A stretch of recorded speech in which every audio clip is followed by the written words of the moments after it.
South অস্ট্রেলিয়াবাসী, আসসালামু আলাইকুম, শুভ সন্ধ্যা। আপনি টিউন করেছেন 103.1 FM এ রেডিও বাংলা ডিলের। আপনাদের সবাইকে সাদর আমন্ত্রণ জানাচ্ছি, যারা আমাদের অনুষ্ঠানটি সরাসরি শুনছেন অথবা পরবর্তীতে যারা আমাদের অনুষ্ঠানটি রেকর্ডে শুনবেন। ঘড়িতে অ্যাডিলেড সময় সন্ধ্যা 9:30।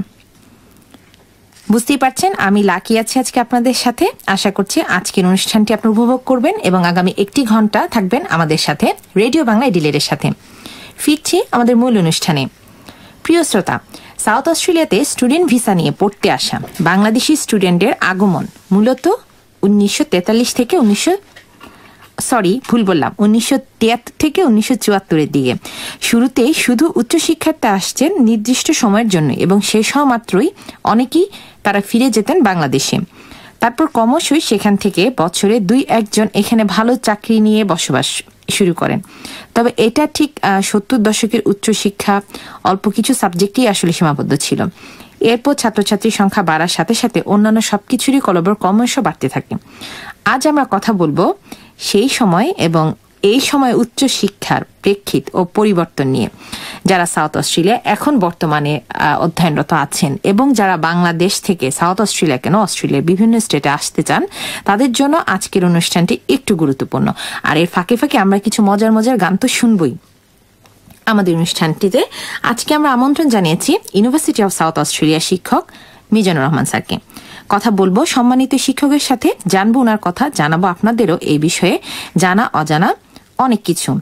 আজকের অনুষ্ঠানটিতে আমরা চেষ্টা করব খুবই ছোটখাটো বিষয়গুলো তুলে ধরে আনার, যেন আন্ডারগ্রেড থেকে পরবর্তীতে যারা এখানে পিএইচডি করছেন বা পিএইচডি পরবর্তীতে যারা ক্যারিয়ার চিন্তা করছেন, তারা যেন কিছুটা উপকৃত হতে পারেন। আপনাকে আমন্ত্রণ জানাচ্ছি রেডিও বাংলা ডিলেটের পক্ষ থেকে। মিজান ভাই, শুরুতেই আপনার কাছ থেকে আমরা আপনার একটু বিস্তারিত পরিচয় জানতে চাই। আসসালামু আলাইকুম। ধন্যবাদ রেডিও বাংলা অ্যাডিলেড এবং লাকি আপনাকে আমাকে এই সুযোগ করে দেওয়ার জন্য। আমি আসলে খুব বড় কাজ করি না, এখানে ছোট্ট একটা কাজ করি, ছোট ইউনিভার্সিটি পড়াই। আমি প্রথম বাংলাদেশে, আমার জেলা হচ্ছে রংপুর জেলা। আমি স্কুল ওখানেই পড়ছি। আমি কলেজে পড়ছি বিজ্ঞান কলেজ ঢাকাতে, এবং আমি গ্র্যাজুয়েশন করি সিভিল ইঞ্জিনিয়ারিংয়ে Rajshahi university of engineering and technology থেকে। আমি ওখানেই লেকচার হিসেবে জয়েন করি, ওখানেই ছিলাম বেশ কিছুদিন। এটা কবে, কত সালের ঘটনা? এটা হচ্ছে 2002 সালে আমি গ্র্যাজুয়েশন কমপ্লিট করি। আচ্ছা। এবং তখন নিয়ম ছিল যে পাশ করার পরপরই যারা একটু ভালো রেজাল্ট করে তাদেরকে পার্ট টাইম টিচার হিসেবে নিয়ে নেয়। এবং আমি যখন ওখানে ঢুকে যাই, তখন একটা ট্রেন এনভায়রনমেন্টের মধ্যে যে অটোমেটিক আমি চিন্তা করছি যে নেক্সট টাইম আমাকে পিএইচডি করতে হবে। তো সেই থেকে তার 2 বছর একটা নিয়ম ছিল যে 2 বছর ওখানে থাকতে হয়। 2 বছর থাকার পর আমি পিএইচডি স্কলারশিপ নিয়ে university of New South Wales Canberra ক্যাম্পাসে আসি। আচ্ছা। তো ওখানে পিএইচডি করার পর কমপ্লিট করি 2009। এরপর আপনি তো স্কলারশিপ নিয়ে এসেছিলেন? হ্যাঁ, আমি আইপিআর স্কলারশিপ নিয়ে আসছিলাম। আচ্ছা। হ্যাঁ, তো ওখানে কমপ্লিট করার পর 2009 তারপর আমি পোস্টডক করি 2টা অ্যাকচুয়ালি। একটা হচ্ছে শুরু করছিলাম ইউনিভার্সিটি নিউ সাউথ ওয়েলসে, তারপরে ওখান থেকে চলে যাই ইউনিভার্সিটি ক্যান্টারবারি নিউজিল্যান্ড। আচ্ছা। তারপর 2010-এর শেষের দিকে আমি ইউনিভার্সিটি সাউথ অস্ট্রেলিয়াতে ফিরে আসি অ্যাজ এ লেকচারার।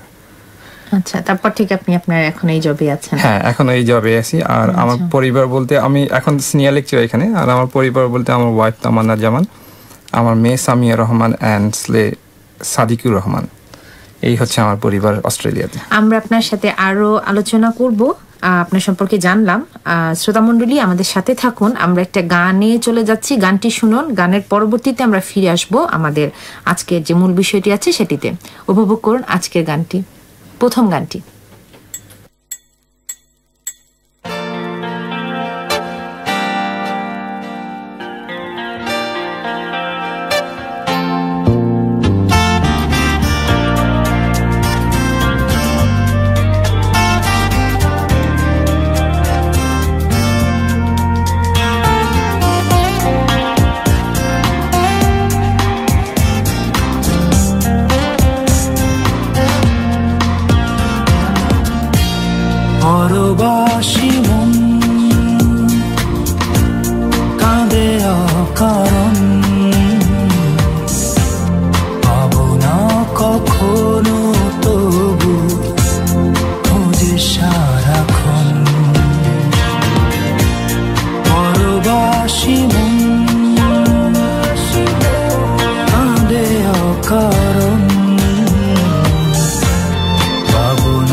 গেছে ঘর, পাবো না কিছুই জানি,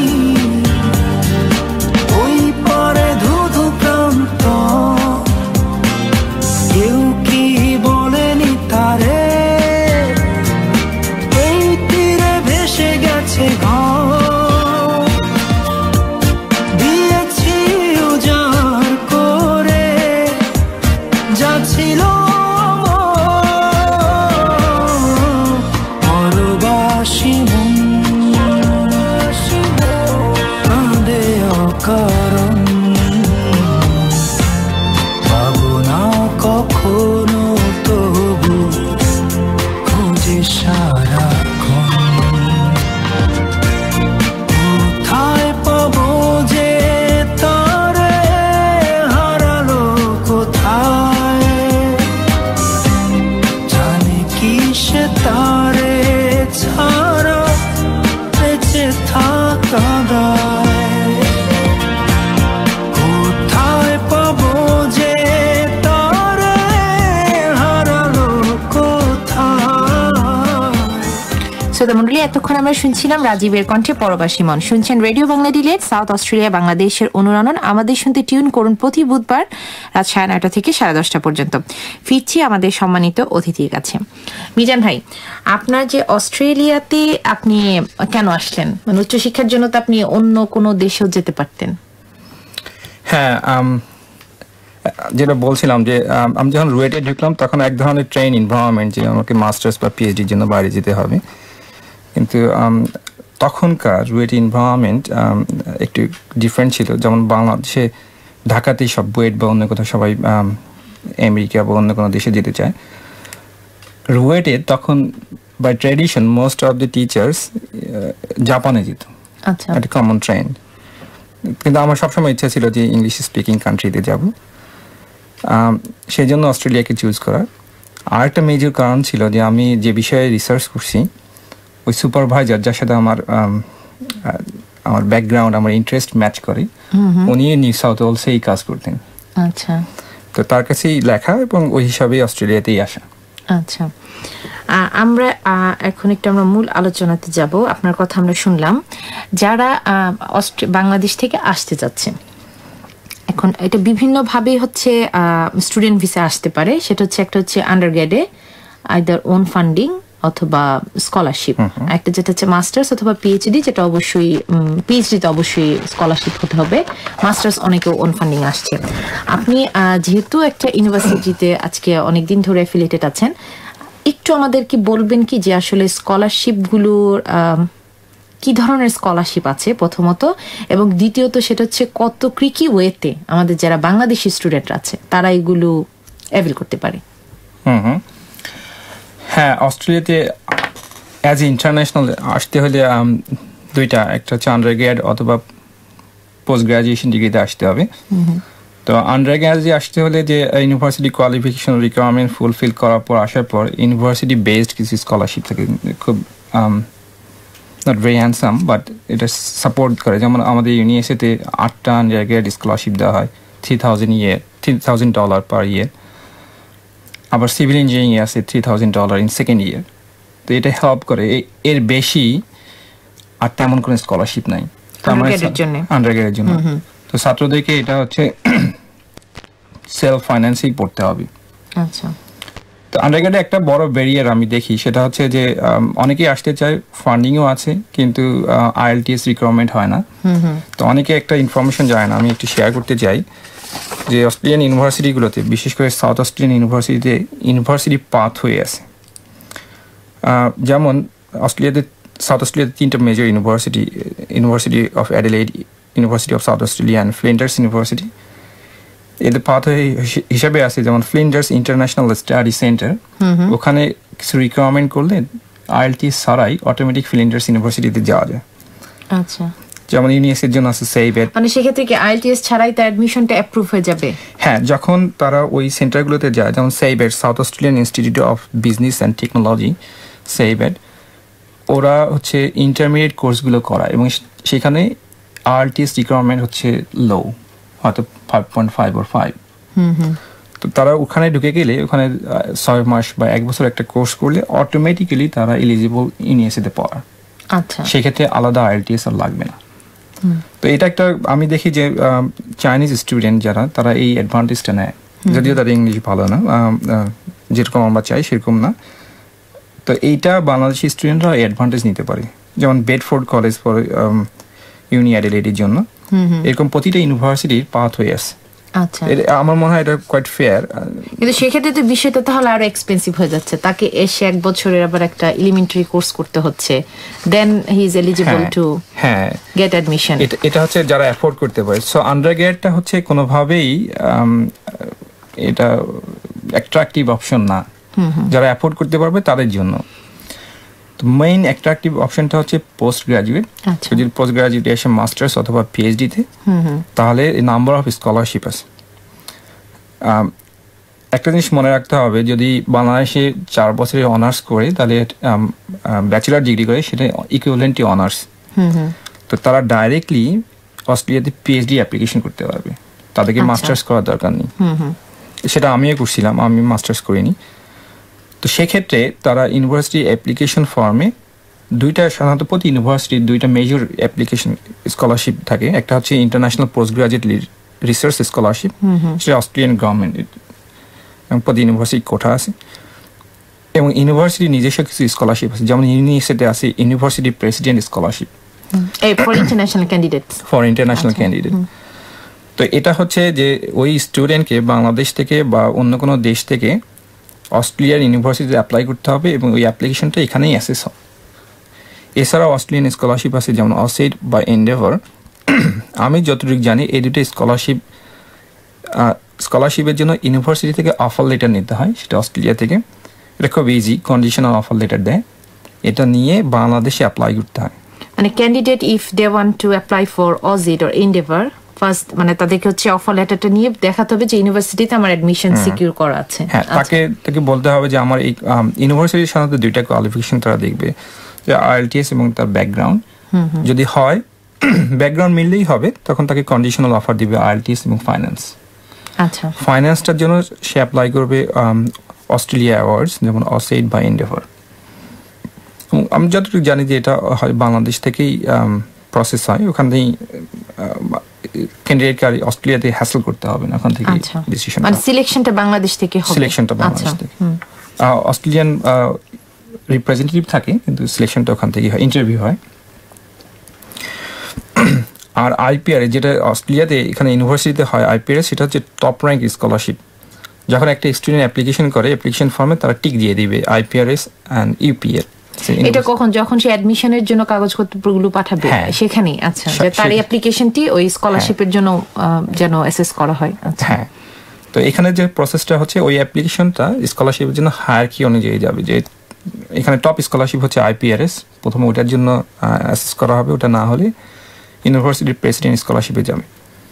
তো IPS আসলে খুব কম্পিটিটিভ, এবং এটা হচ্ছে ওপেন টু অল, যে কোনো দেশ থেকে যে কেউ করতে পারে, ইন্টারন্যাশনাল ক্যান্ডিডেটস। আর ইউনিভার্সিটি থেকে যে স্কলারশিপটা, এটা সামটাইম এটা হচ্ছে স্ট্র্যাটেজিক। আমি একটা শেয়ার করতে চাই যে কোনো সময় যদি কোনো নিউ একাডেমিক আসে, তাকে সাপোর্ট করার জন্য সাধারণত PhD স্টুডেন্ট দেওয়া হয়। তো আমাদের সিভিল ইঞ্জিনিয়ারিং একজন নতুন বাংলাদেশি লেকচার জয়েন করবে, রাজিবুল করিম। আমরা এক্সপেক্ট করতেছি হয়তো তাকেও UPS স্কলারশিপে কোনো স্টুডেন্ট দেওয়া হবে। সেক্ষেত্রে একটা বোঝা যাচ্ছে যে এখানে অপরচুনিটি আছে, ভালো স্টুডেন্ট অ্যাপ্লাই করতে পারে। এই স্কলারশিপগুলো ইন্টারন্যাশনালদের জন্য, কিন্তু অস্ট্রেলিয়াতে বা অ্যাডিলেডে অনেক বাংলাদেশি আছে যারা পার্মানেন্ট রেসিডেন্সি নিয়ে আসছে, এটা কন্ডিশনাল বা এনি আদার ওয়ে। যদি রেসিডেন্সি থাকে তাহলে তারা এডুকেশনের ক্ষেত্রে as if Australian, treated as a domestic student. হ্যাঁ, ডোমেস্টিক স্টুডেন্ট। তো তারা নাম্বার অফ স্কলারশিপে অ্যাপ্লাই করতে পারবে।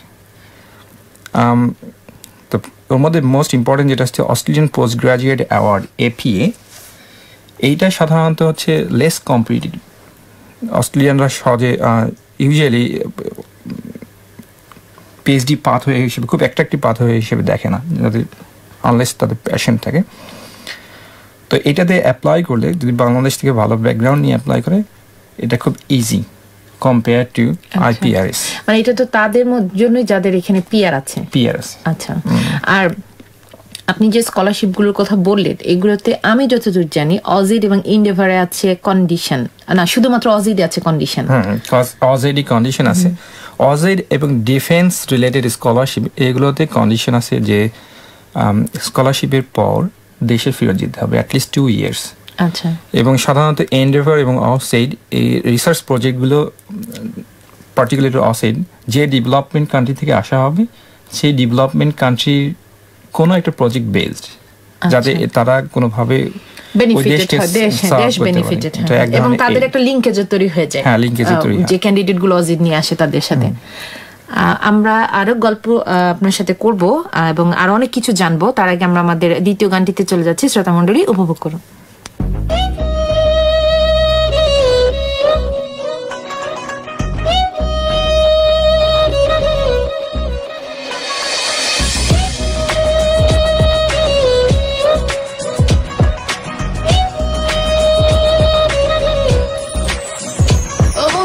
তোমার বাড়ি, তোমার ঘর, তোমার আঙ্গিনা, সবখানে বিচরণ করি তুমি জানো না। বন্ধু তোমার বাড়ি, তোমার ঘর, তোমার আঙ্গিনা, সবখানে বিচরণ করি তুমি জানো না। তুমি যখন ঘুমাও থাকি তোমার স্বপনে, ভালোবাসার কাজল হইলাম তোমার নয়নে। বন্ধু রে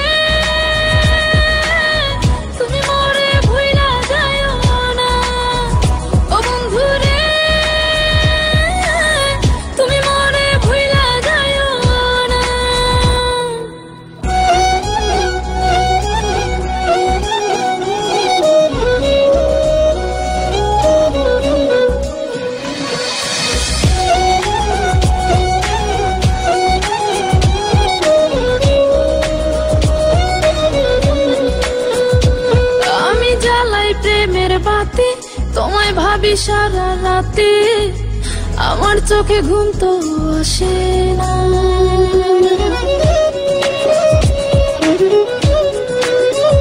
ও আমি জ্বালাই প্রেমের বাতি, তোমায় ভাবি সারা রাতে, আমার চোখে ঘুম তো আসে না। ও আমি থাকি আলা চুলে, আমি সবকিছু যাই ভুলে, কোনো কাজে মন তো বসে না। তুমি যখন ঘুমাও থাকি তোমার স্বপনে, ভালোবাসার কাজল হইলাম তোমার নয়নে। বন্ধু রে তুমি মরে ভুইলা যাইও না। ও বন্ধু রে তুমি মরে ভুইলা যাইও না।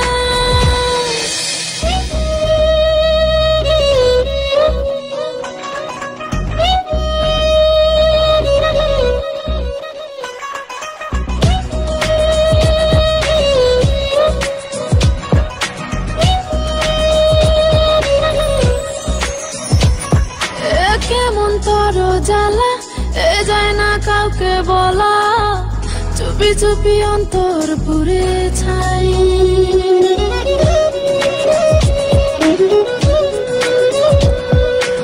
কেমন তোর জ্বালা যায় না কাউকে বলা, চুপি চুপি অন্তর পুড়ে ছাই।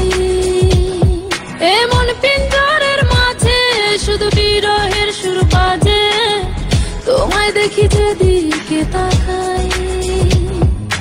তুমি যখন ঘুমাও থাকি তোমার স্বপনে, ভালোবাসার কাজল হইলাম তোমার নয়নে। বন্ধু রে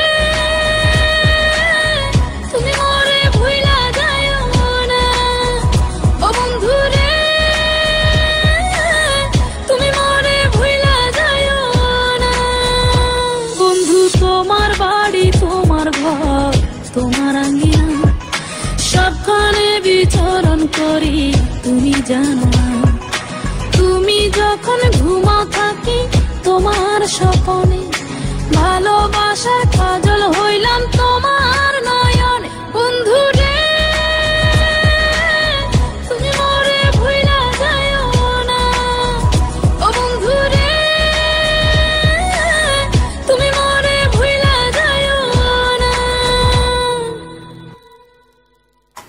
শ্রোতামণ্ডলী, শুনছেন রেডিও বাংলা ডিলেট 103.1 FM এ, আমাদের শুনছেন লাইভ। আমরা কথা বলছিলাম মিজান ভাইয়ের সাথে। মিজান ভাই, আপনার আরো অনেক কথা আমরা শুনতে চাই, শোনাতে চাই আজ প্রিয় অ্যাডিলেটবাসীকে। উচ্চশিক্ষা নিয়ে যারা ভাবছেন বা যারা বাংলাদেশ থেকে চিন্তা করছেন উচ্চশিক্ষার জন্য অস্ট্রেলিয়াতে আসবেন, তাদের জন্য আজকের অনুষ্ঠানটি আমি মনে করি খুবই গুরুত্বপূর্ণ। এতক্ষণ আমরা শুনলাম মীরা সিনহার কণ্ঠে ও বন্ধু তোমার বাড়ি আমার বাড়ি গানটি। মিজান ভাই, আমরা কথা বলছিলাম যে স্কলারশিপগুলোতে ইন্টারন্যাশনাল স্টুডেন্ট হিসেবে বাংলাদেশ থেকে অ্যাপ্লাই করা যাবে। আপনার কাছে আমি একটু জানতে চাচ্ছি যে ওয়ান্স অ্যাপ্লাইড, কেউ একজন যখন অ্যাপ্লাই করে ফেললো, তারপর তার এই অ্যাপ্লিকেশনটা যে অ্যাসেসমেন্ট হয়, সেই অ্যাসেসমেন্টে কি কি ক্রাইটেরিয়া গুলো আছে যেটাতে মানে স্কলারশিপ পাওয়ার আমরা যেটাকে বলি মার্কিং ক্রাইটেরিয়া বা র‍্যাঙ্কিং কি করে হয়? হ্যাঁ, র‍্যাঙ্কিং কি করে হয়? হ্যাঁ, আমি আসলে এক এক university slightly different but more or less same almost. আমি একটা এক্সাম্পল দিচ্ছি। ফর এক্সাম্পল, কেউ যদি পিএইচডির জন্য অ্যাপ্লাই করেন সিভিল ইঞ্জিনিয়ারিং, তো তার একাডেমিক ব্যাকগ্রাউন্ড দেখা হয়, সেটা মোস্ট প্রবাবলি তার ব্যাচেলর ডিগ্রি পড়ে, এবং সেক্ষেত্রে maximum point let's say 50 points থাকে এর মধ্যে। এটা তো ইন জেনারেল, মানে নট অনলি যে সিভিল ইঞ্জিনিয়ারিং, না, এটা জেনারেল, এটা যে কোনো সাবজেক্টের জন্য। হ্যাঁ, খুব স্পেসিফিক বা আর্ট বা কালচার এই ধরনের হলে হয়তো স্লাইটলি ডিফারেন্ট হবে, but in general most of the subject, most of the university এটাই ফলো করে, এই ধরনের একটা ক্রাইটেরিয়া ফলো করে। তো এটা আন্ডারগ্রেড ডিগ্রি যার যেটা হয়ে গেল, কেউ হয়তো খুব ভালো করলো, তারা ম্যাক্সিমাম পয়েন্ট পাবে। কেউ হয়তো ভালো করলো না, বাট পরবর্তীতে খুব ভালো করছে জব ক্ষেত্রে, তারও স্কোপ আছে। আচ্ছা, আমি বলছি এটা কি করে। তো ম্যাক্সিমাম পয়েন্ট আসে আন্ডারগ্রেড ডিগ্রি থেকে। তারপর রেফারেন্স রিপোর্ট, 2টা রিপোর্ট সাবমিট করতে হয়, সাধারণত অ্যারাউন্ড 10 পয়েন্টস থেকে 5 পয়েন্টস করে ইচ। তো এইটা রেফারি রিপোর্ট যেটা ইউনিভার্সিটি থেকে প্রোভাইড করা হয় অ্যাডমিশনের সাথে, যেটা দিয়ে দিতে হবে অ্যাডমিশনের। আমি যখন অ্যাপ্লাই করব তখন বাংলাদেশ থেকে 2জন টিচারের বা যারা আমাকে ভালোভাবে চিনে, তো ওই জায়গায় একটু ক্রিটিক্যাল। এটা যেহেতু যখন আইপিআরএস এর জন্য যায়, কম্পিটিশন খুব হাই, একটু ক্রিটিক্যাল হইতে হবে। এমন রেফারি ঠিক করতে হবে যিনি দিবে আউটস্ট্যান্ডিং, আচ্ছা, top 1% student, something like that. Otherwise chance কম, একটু করে পয়েন্ট কমে যায়। থার্ড ক্রাইটেরিয়া হবে হচ্ছে রিসার্চ স্ট্রেংথ। সাধারণত ইউনিভার্সিটিগুলো দেখে, প্রতিটা ইউনিভার্সিটির নিজস্ব রিসার্চ স্ট্রেংথ, রিসার্চ টার্গেট থাকে। সেটা সাধারণত বোঝা যায় যে ওই ইউনিভার্সিটির ওই টপিক্সের ইয়ারের র্যাঙ্কিং কি। ইয়ারে হচ্ছে excellence in research for Australia, for example মানে কোন বিষয়গুলোতে ইন জেনারেল অস্ট্রেলিয়া প্রায়োরিটি দিচ্ছে রিসার্চের জন্য। হ্যাঁ, সেটা একটা, কিন্তু ইউনিভার্সিটির আবার প্রায়োরিটি থাকে। ফর এক্সাম্পল, অ্যাডিলেইড ইউনিভার্সিটি হয়তো কোনো বিষয় বেশি ফোকাসড, ইউনিএসএ অন্য কোনো বিষয় বেশি ফোকাসড।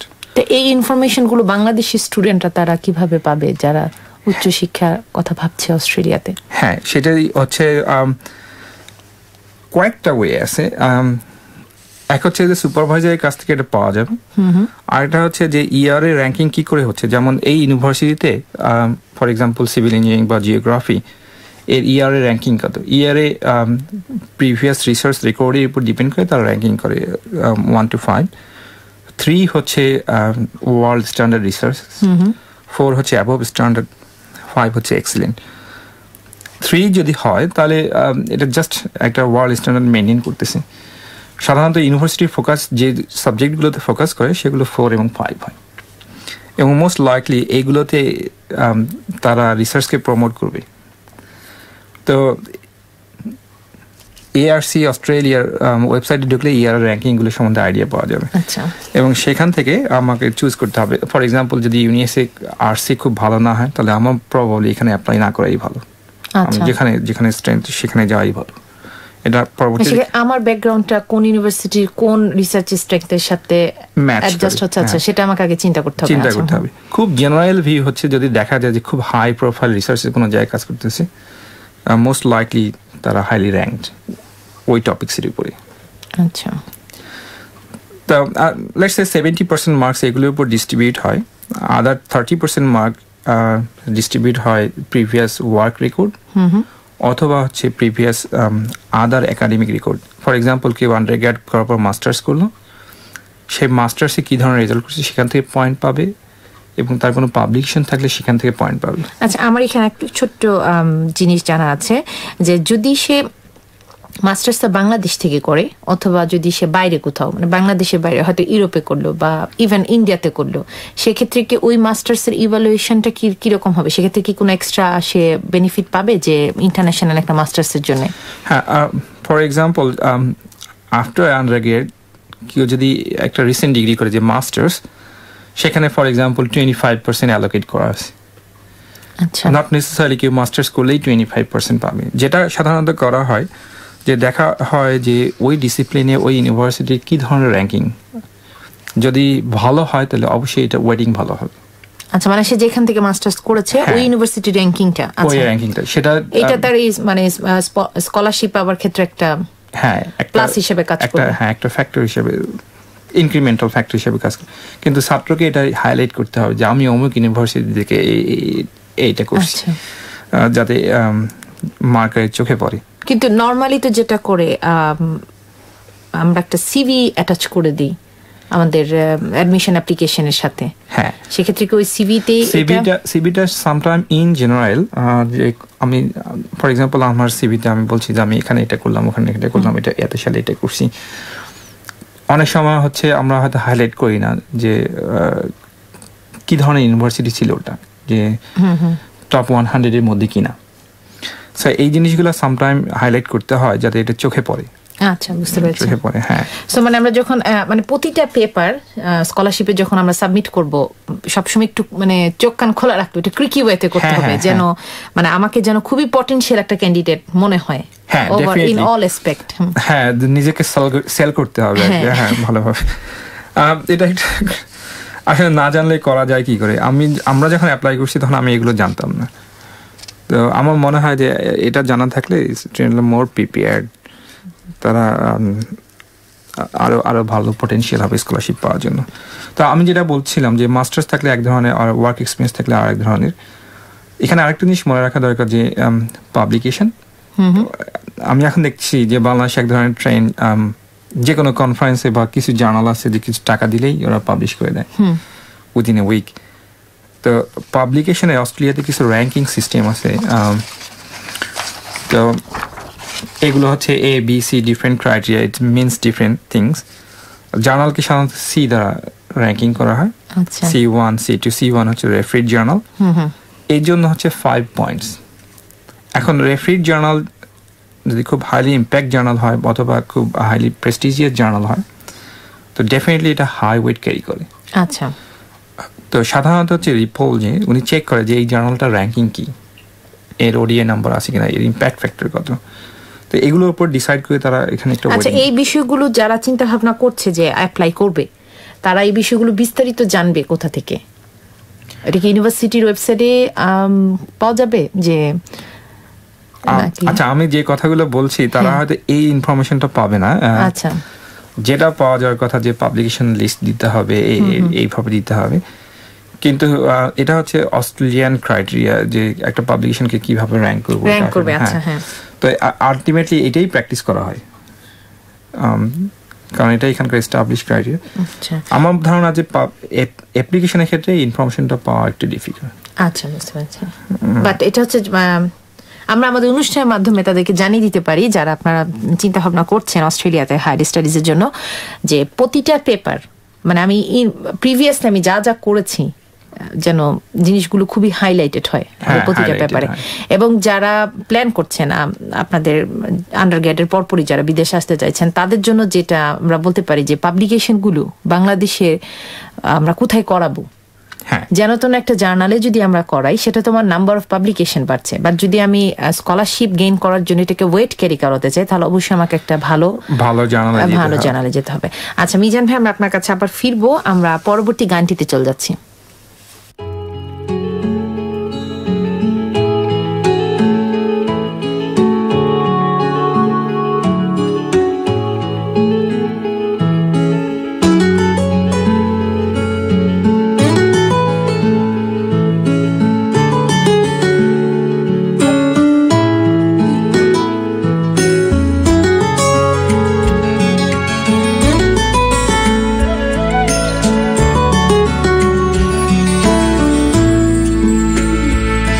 তোমায় ঘিরে যে ভালো লাগা হয়নি বলা ভাষায়, হাজার ভিড়ের মাঝে খুঁজে পাওয়া সেই তুমি আজ কোথায়? তোমাকে নিয়ে সেই স্মৃতিরা শুধু খুঁজে ফেরে আমাদের, কি যেন কি ভেবে আছো সুদূরে, এসো না ফিরে হৃদয়ে।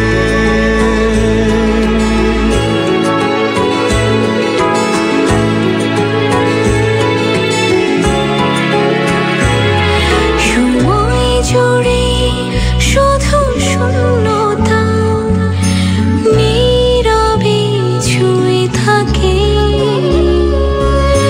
ভুলেও আমি ভাবিনি হারাবো কখনো তোমায় এভাবে। তোমাকে নিয়ে স্বপ্নগুলো আজও খুঁজে ফিরে আমাদের, কি যেন কি ভুলে হারিয়ে গেলে, এসো না ফিরে হৃদয়ে।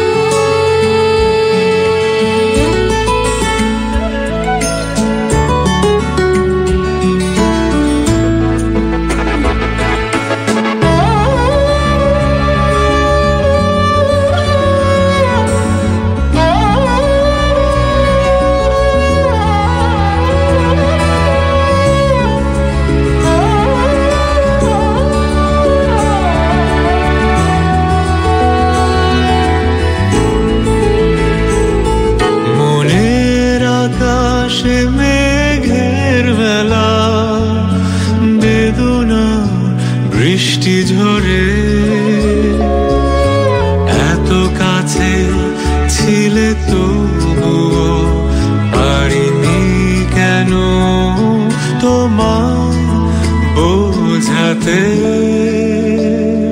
তোমাকে নিয়ে স্বপ্নগুলো আজও খুঁজে ফেরে আমাদের, কি যেন কি ভেবে হারিয়ে গেলে, এসো না ফিরে হৃদয়ে। তোমাকে নিয়ে স্বপ্নগুলো আজও খুঁজে ফিরে আমাদের, কি যেন কি ভুলে হারিয়ে গেলে, এসো না ফিরে হৃদয়ে।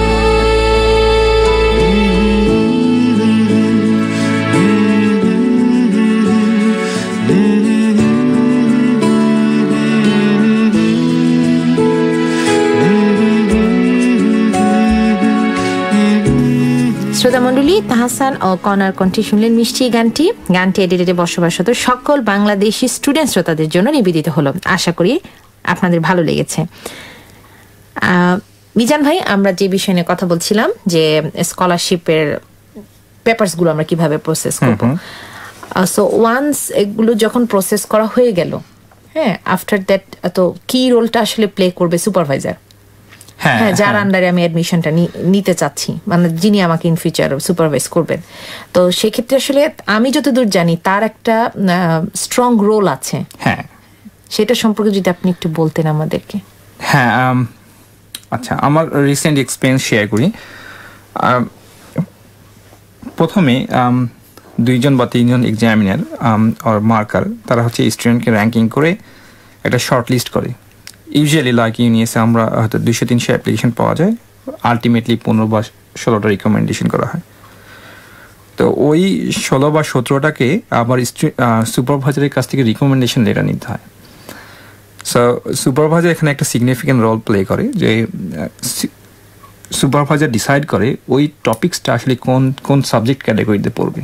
আচ্ছা, যে টপিকে সে আমার যে রিসার্চ করতে আসতে চাইছেন। আচ্ছা, রিসার্চ প্রপোজালটা। তো এক্ষেত্রে হচ্ছে একটা কোড দিতে হয়, এটাও ডিপেন্ড করে ইআরএ ক্রাইটেরিয়ার উপরে, ওদের যে ক্রাইটেরিয়া আছে। তো আমাকে এমন একটা কোড চুজ করা উচিত যেটা হাইলি ফোকাসড, যেটা র্যাঙ্কিং হাই। আচ্ছা আচ্ছা, এরপর সুপারভাইজার মার্কিং করে স্টুডেন্টকে। তো আমার এক্সপিরিয়েন্স হচ্ছে যে আমাকে অনেকে সাজেস্ট করছে ওই স্টুডেন্ট পাওয়ার ক্ষেত্রে, যদি আমি তাকে মডারেটলি, যেহেতু ছাত্রটার সাথে আমার ভালো কমিউনিকেশন নাই, আমি যদি মডারেটলি মার্কিং করি সেক্ষেত্রে অটোমেটিক সে পিছায় যাবে। আচ্ছা, বুঝতে পেরেছি। যদি ইনফ্লুয়েন্সিয়াল হয় বা খুব সুন্দর অ্যাপ্লিকেশন হয় তাহলে একটা ব্যাকগ্রাউন্ড স্টাডি করা উচিত। ছাত্রই হয়তো সুপারভাইজারকে ফার্দার ইনফরমেশন দেওয়া উচিত, অথবা সুপারভাইজার মাঝে মাঝে কন্ট্যাক্ট করে বেসড অন একটা অথেন্টিক হাই র্যাঙ্ক মার্ক দেওয়া উচিত।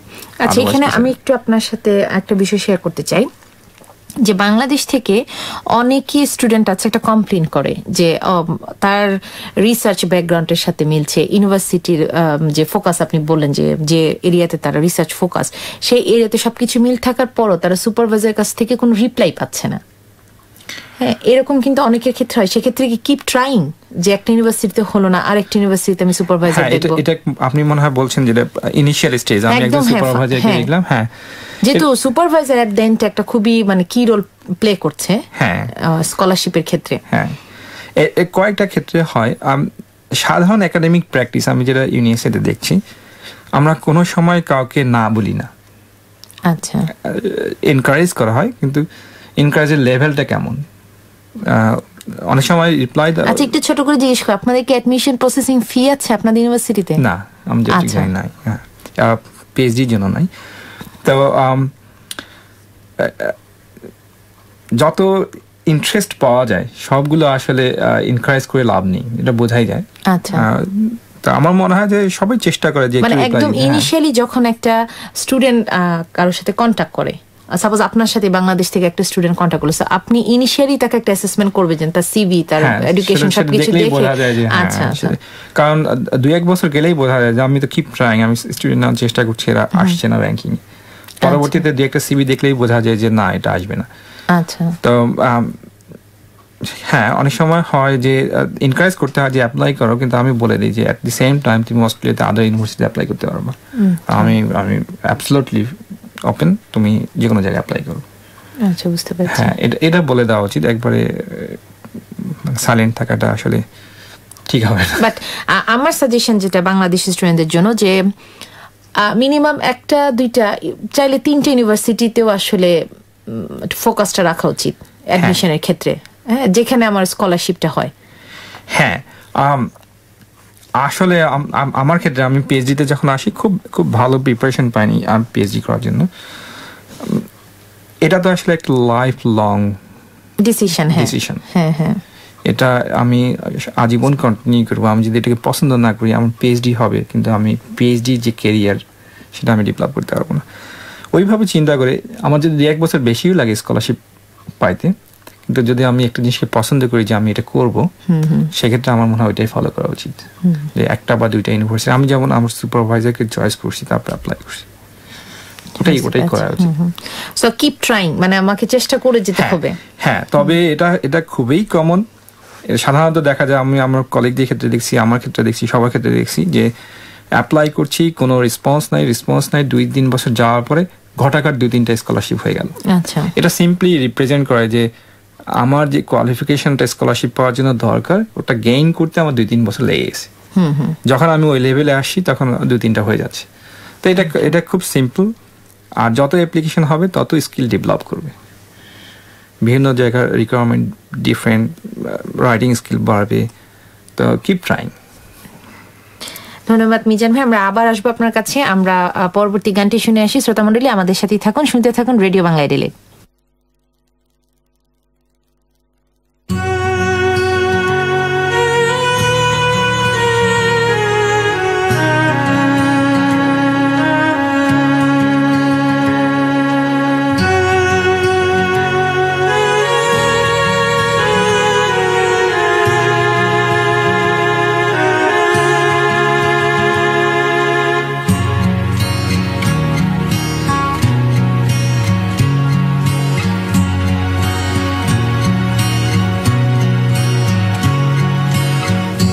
চোখটা তুলে আকাশটাতে দেখো আরেকবার, তোমার সাথে আছি আমি যে চিরকাল।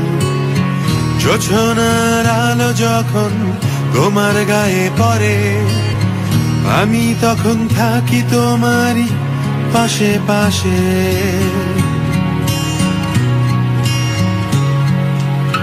মনটা খারাপ করে যখন তুমি একা থাকো, ভেবো আমি শোনাই তোমায় মজার কোনো গল্প।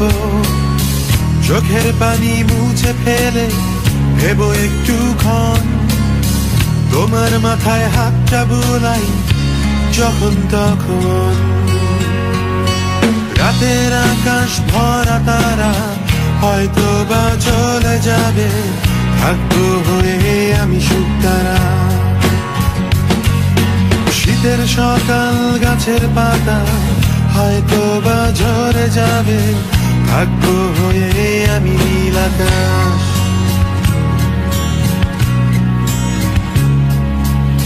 দুপুর বেলায় কবিতা বইটা পড়তে বসে, চোখের দৃষ্টি যখন তোমার ঝাপসা হয়ে ওঠে, ভেবো আমি পাশেই আছি তোমার পানে চেয়ে। কবিতাটায় সুর বসাচ্ছি গানের মতো করে।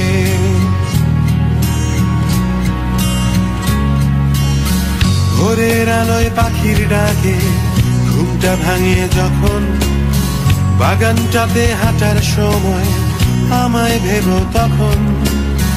ঘাসের মাঝে শিশির কণায় তাকিয়ে দেখো তুমি, আছে সেথায় তোমার সাথে আমার প্রতিচ্ছবি। রাতের আকাশ ভরা তারা হয়তো বা চলে যাবে, থাকবো হয়ে আমি শুকতারা। শীতের সকাল গাছের পাতা হয়তো বা ঝরে যাবে, থাকবো হয়ে আমি নীল আকাশ। নীল আকাশ।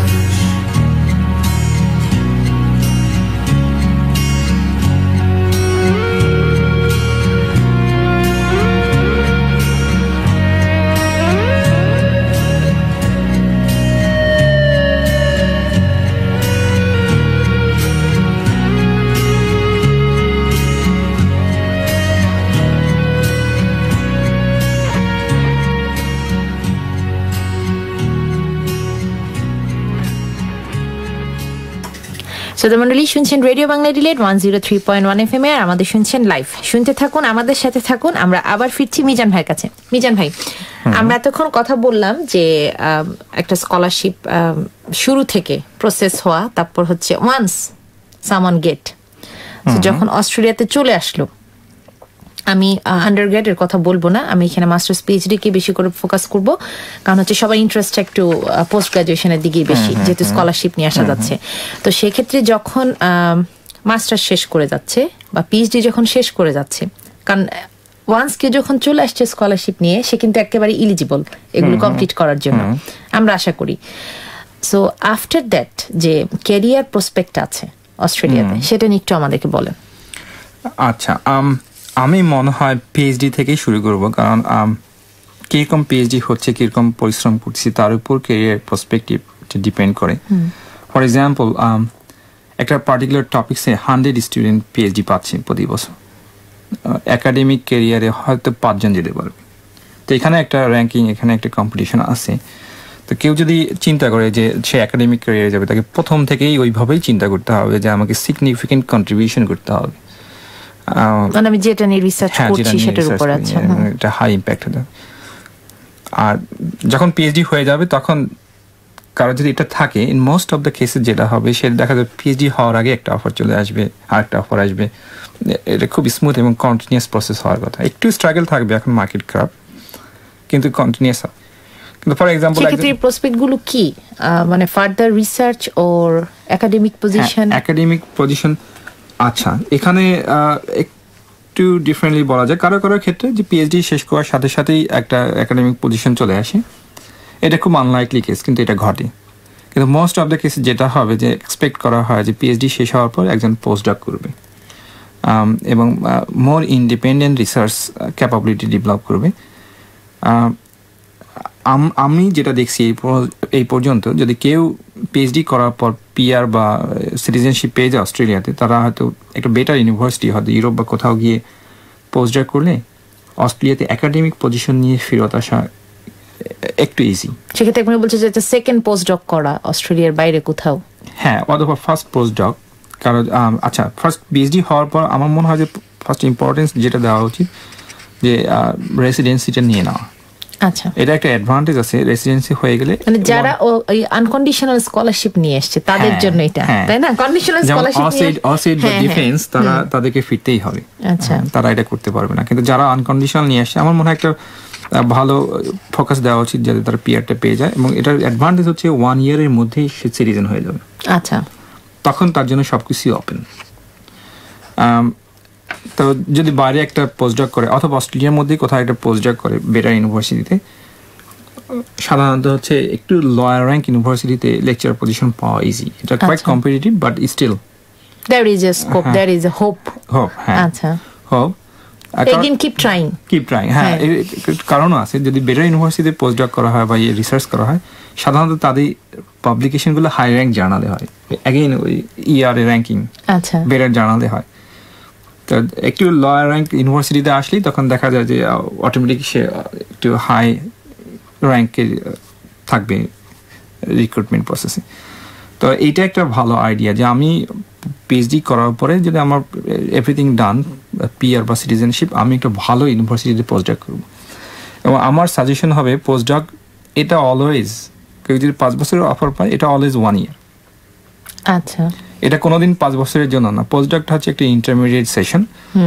যার কাছে পোস্টডক করতে যাওয়া হয় সেও জানে এটা ইন্টারমিডিয়েট। এখানে হার্ট স্প্লিং এ কিছু নাই।